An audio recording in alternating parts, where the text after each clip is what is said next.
right, good morning, ladies. I'm going to show you how to make a quick title with some basic functions in your Silhouette software. This was one of the things that was suggested to me, and we're going to be covering working with text a little bit, selecting fonts and the differences in your serif, sans serif, and script fonts. We'll do some character spacing, some ungrouping of text, or moving individual letters, welding that shape, adding a shape to a text title, selecting the size, and doing an offset. I'm working in Basic Edition since that's probably what most of you have. So let's get started. Okay, so for this project, we're going to start with our fonts. So you'll come over here to the very left where you have your A, and you'll see it says text. Doesn't look like anything has happened, but as soon as you click on your canvas, you will get a blinking blue line, and that is where you can start typing. So we will type the word summer. Okay, we want to come out of this right now. Let's enlarge. We're going to zoom in, and this is a select zoom. You can select where you want to zoom instead of just zooming in on the whole page. So I've selected that. I'm going to bound summer, and it's going to zoom in on just that. So by selecting the word, we will come over onto the right side of our canvas to working with the text style. I've gone through and already selected a font. It's going to be the Georgia font. I think most people probably have that already on their systems. If not, you want to try and find something that's very similar, because we aren't going to work. This is a sans serif font, and as you can see, there are no feet on the letters, so it's a lot more difficult to weld them. It's not impossible, and you can do fun little things with it, but for just making the simple little I love summer or I heart summer title, we want to have the serif. Script, that's something entirely different, because that can be tricky, it can be easy, but we're going to start with something pretty simple. So I'm going up here, and I'm going to type in Georgia. And as you can see, it's come here, it's up here, and now it has changed my font to Georgia. So now we have the serifs down here to work with. Okay, but these are too far apart to weld. So let's come over to character spacing down here, and let's start reducing it. We'll click once. It got close, but it's not close enough. Twice. Okay, if you can see, I'm going to, by reducing our character spacing, that's the spacing you have between each individual letters, that does some of our work for us. So here we already have where our M's have overlapped, and we want to keep that. So now we'll select all this, and we are going to right click, and we want to ungroup it. Only ungroup when you know it's the font you want and there's nothing else you want to do over here. You don't want to adjust line spacing, character spacing, size, font, anything. If this is what you want, now you can ungroup it. Okay, so it's taken that font and it's made it an object.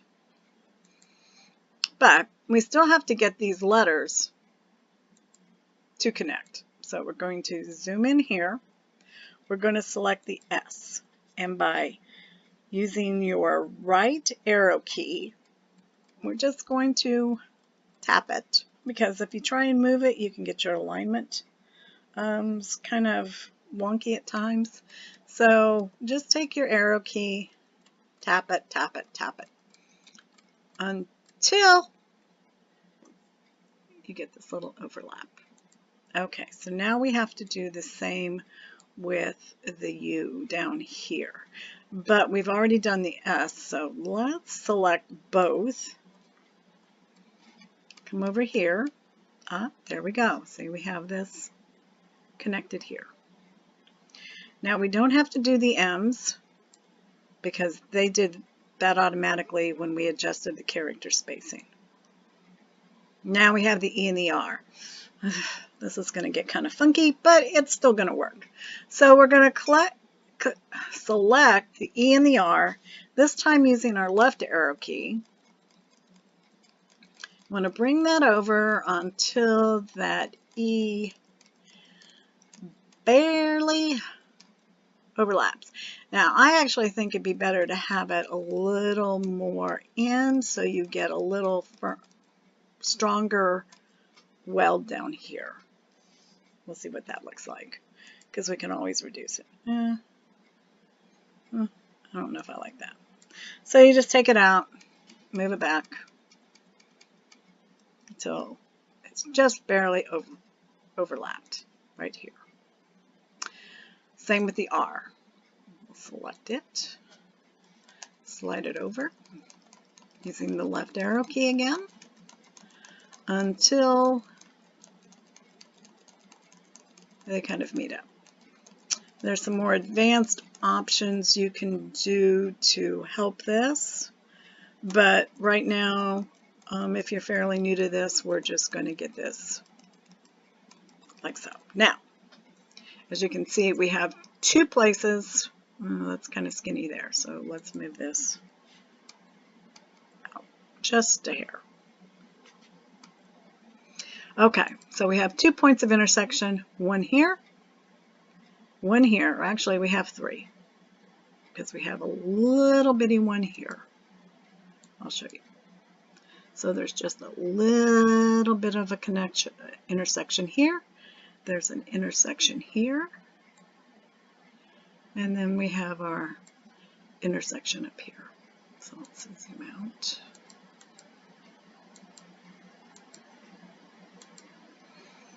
Okay. Now, we want to select this, the entire word, come up here at the top where you see your rectangle and circle connected and hit weld. And now you have one shape. Quick trick for seeing if you've done this is to come over here to your color palette, click on it, and fill it with color. If everything turns the same color, then you have a good weld. I don't like the red cut line showing, so I am going to come down here right below the color palette to the line style. I'm going to go to line color, and I'm going to make it transparent. Okay. So now we need our I. So we need text again. Here, we're going to type an I. We'll come over here once again, go to our text style. We're going to be pretty simple about this and keep it the same font. And there we go. So now we have our I. And let's make it, come back to our colors, I'll make it blue. I like to do that simply because you get a better representation of what your finished product's going to look like. If it's just a bunch of red lines, it kind of gets lost, so I always fill my shapes with color, and that way, not necessarily the color I'm going to use, but some type of color to set it apart, so I can kind of get a better representation. Now, to our library we go, and we want to select a heart, so you can pick any heart you have. Let's go here, that's 3. Okay, so we'll move these.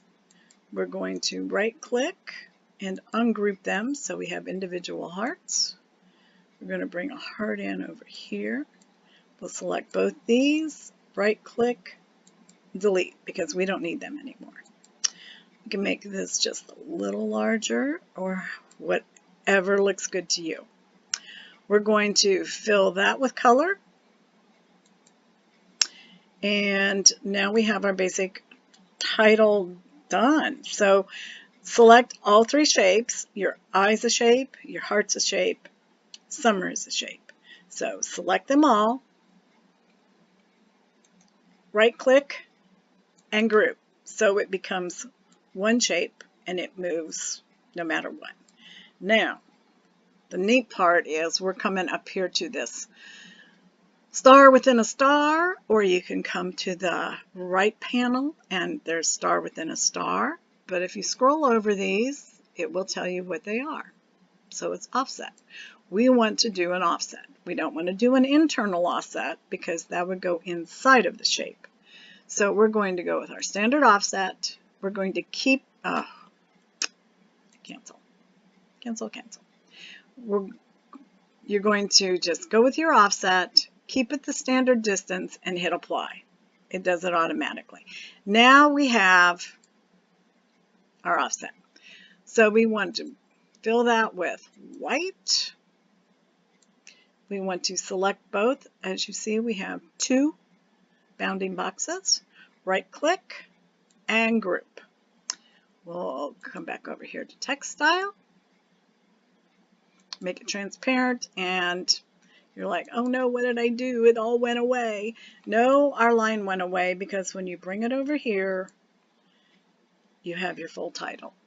Now, in order to cut this, we have this all done. You just simply right click, ungroup.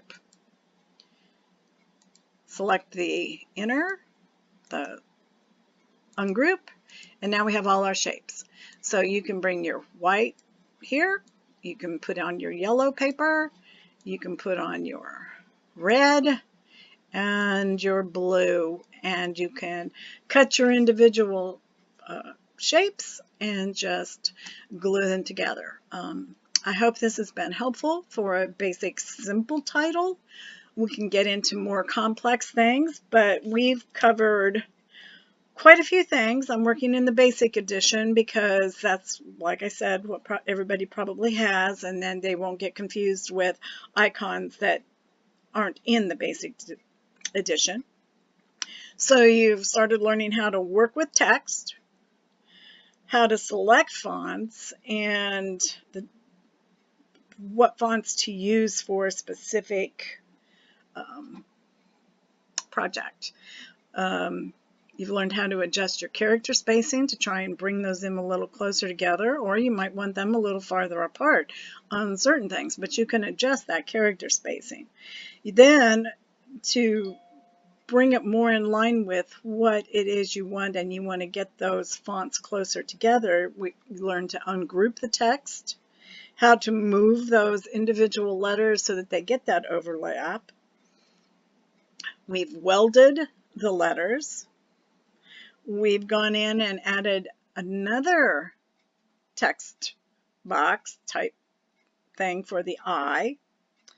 We've added a shape, brought a shape into our title, so it's no more just what words can I cut. You can combine words, you can combine shapes, as you see, and once you've ungrouped your text, it becomes a shape. So you basically are working with all shapes, and they'll cut all the same. So you've selected your shape, you've resized your shape, you've arranged it the way you want it to look on in your title, and we've grouped those together, and then you do an offset. Move that aside, you can see if everything looks good, ungroup everything, cut, and all you have to do then is put it together. So I hope this has been beneficial. If you want to get a little more in depth with some techniques and things, I have some more things I'm thinking about trying to do. So let me know. If you have any other ideas, I've come up with a few. If you have any questions or any problems, just let me know. I'll try and as soon as I can get a list typed up, and I'll put it in the units where this is going to appear for people that will help with Silhouette, Cricut, Scan and Cuts, those kind of things, so that there's a resource there that you can contact other people if you're having some issues. So until we try another project, I hope you guys have a great day, and make sure to take pictures of what you've made so we can see how they've turned out. All right, talk to you later, ladies. Bye-bye.